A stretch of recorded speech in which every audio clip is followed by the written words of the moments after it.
tracks up and down the MSR.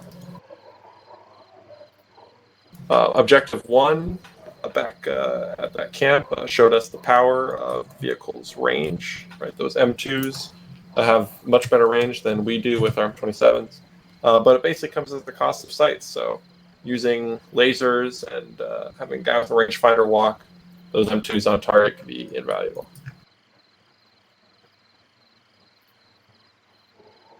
I'll head over to Sergeant Payne if he has any other thoughts. No, I just wanted to re-emphasize the last points you made. Oh, am I not yelling? It's better. To re-emphasize those last 2 points about lasing, not just for your gunners in a vehicle, but in general, we keep going over this many times, so don't be afraid to use it.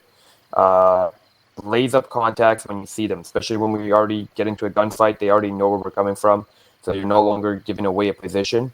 As long as you don't leave your laze on the whole time and you kind of flash them, it immensely helps not only you, but if we have the 4-1 section with us, the machine gunner section, they can see better as well, so on and so forth. So definitely utilize that to our advantage. And another thing I want to bring up is for fire team leads as well as 2 ICs. Sometimes it might be your responsibility to kind of remind your fire team lead.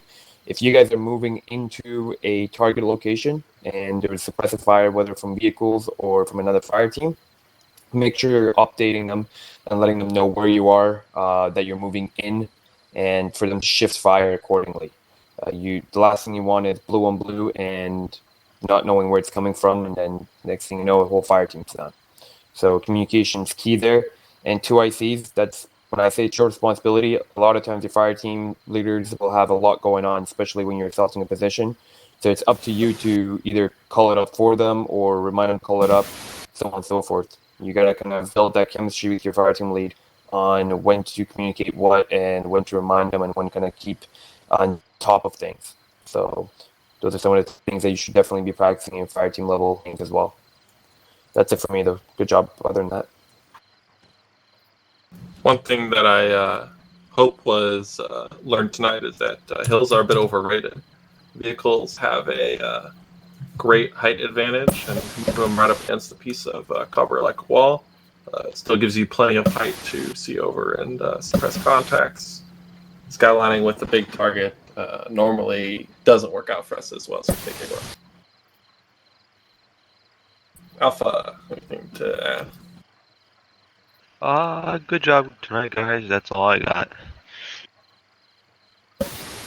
Charlie? Yeah.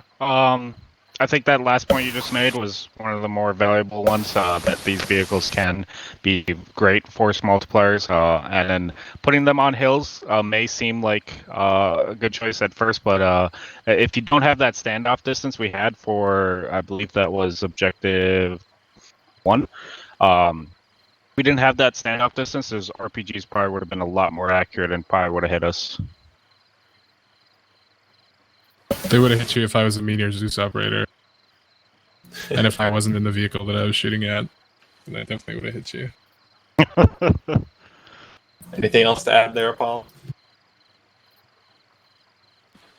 Just on the point of Objective 1, we started having casualties, and in general, just because we already had people moving into Objective 1, I feel like the vehicles took a little bit longer to get moved up than necessary. And I'm not sure. Like, I wasn't paying enough attention to comms at that time to know at what level that started. But in my opinion, as soon as Alpha was basically up on the wall to get in, because we're engaging with 50s, it's really unlikely that we're going to be any more use, like support by fire, so just start pushing up.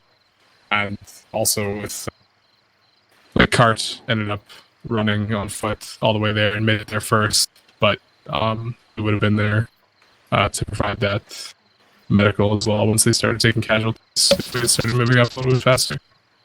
But that was it there. Any general comments or questions from anyone?